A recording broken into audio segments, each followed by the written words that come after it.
Hello everyone. During an interview conducted by a local radio station on Spice FM, Fred Matiang'i was questioned about Miguna's deportation dramas witnessed sometimes back in 2018, whereby, in his response, Matiang'i drew an answer from a court ruling that was delivered by a 3-judge bench on a similar case of 2018 for that matter.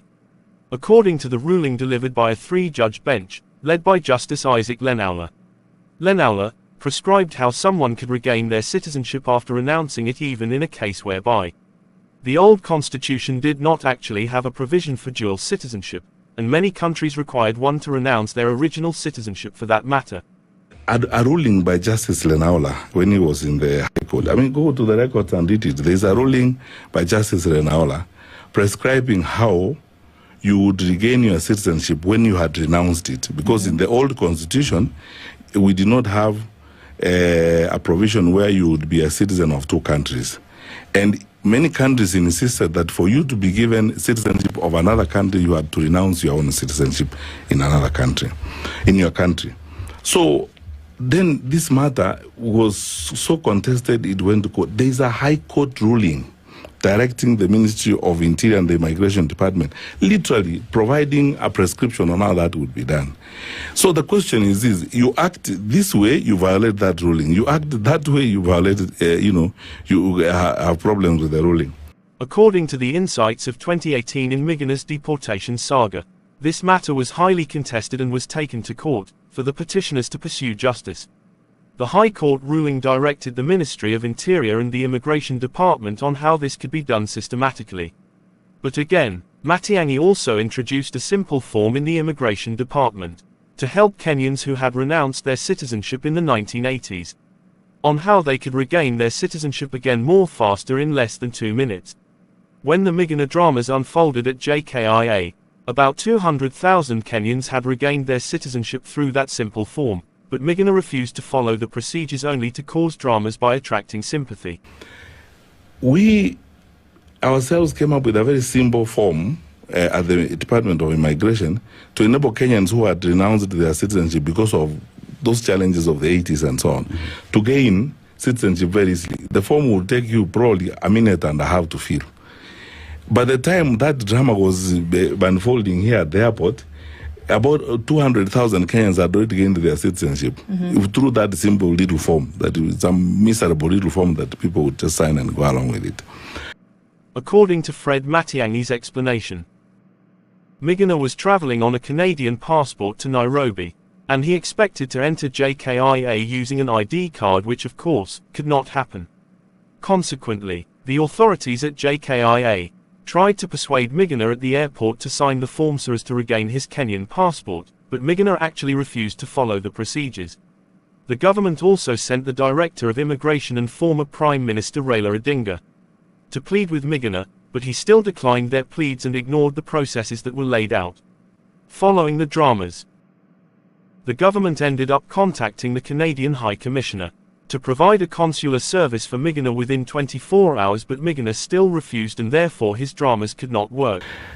Now, this brother travels on a Canadian passport all the way to Nairobi, and when he gets there, he says he wants to enter using an ID card.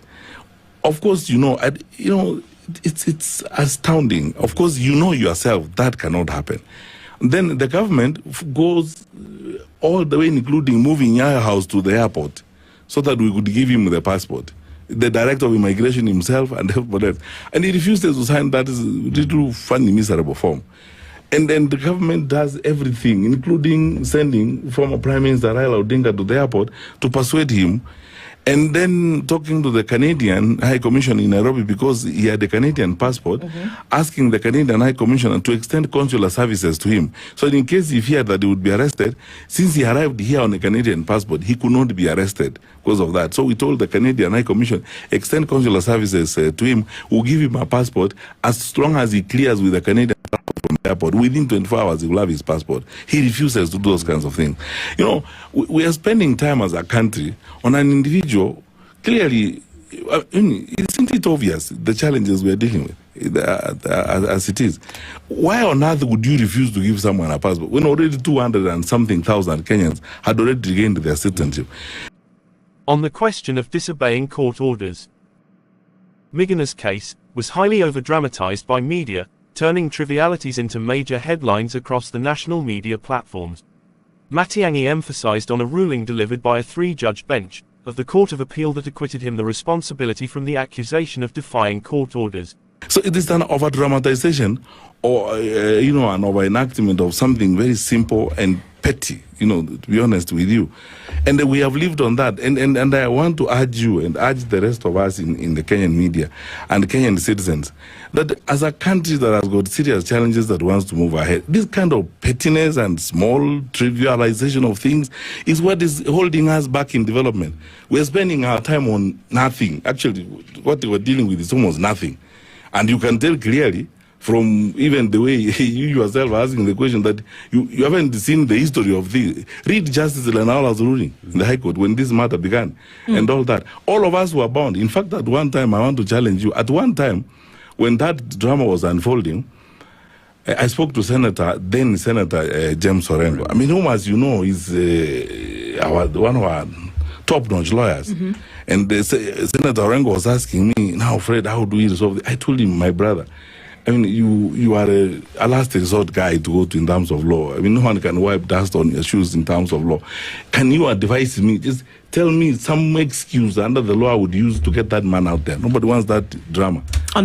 However, in September 19th this year, the Court of Appeal made a ruling that lifted the contempt convictions against Fred Matiang'i, Joseph Boynett, and his ally of immigration P.S. Gordon Kahalangwa, over the 2018 Miguna saga. According to that ruling, the contempt convictions were procedurally flawed, and the court therefore resolved to set aside the fines and penalties charged against Matiang'i, and also lifted the declaration of a breach of Article 10 of the Constitution, as it were. The court also stressed that disobedience of court orders is a serious crime, with penal sanctions for contempt. But its conviction must follow a due process, including a formal motion, notice, and must engage a fair hearing. Thank you and keep on subscribing.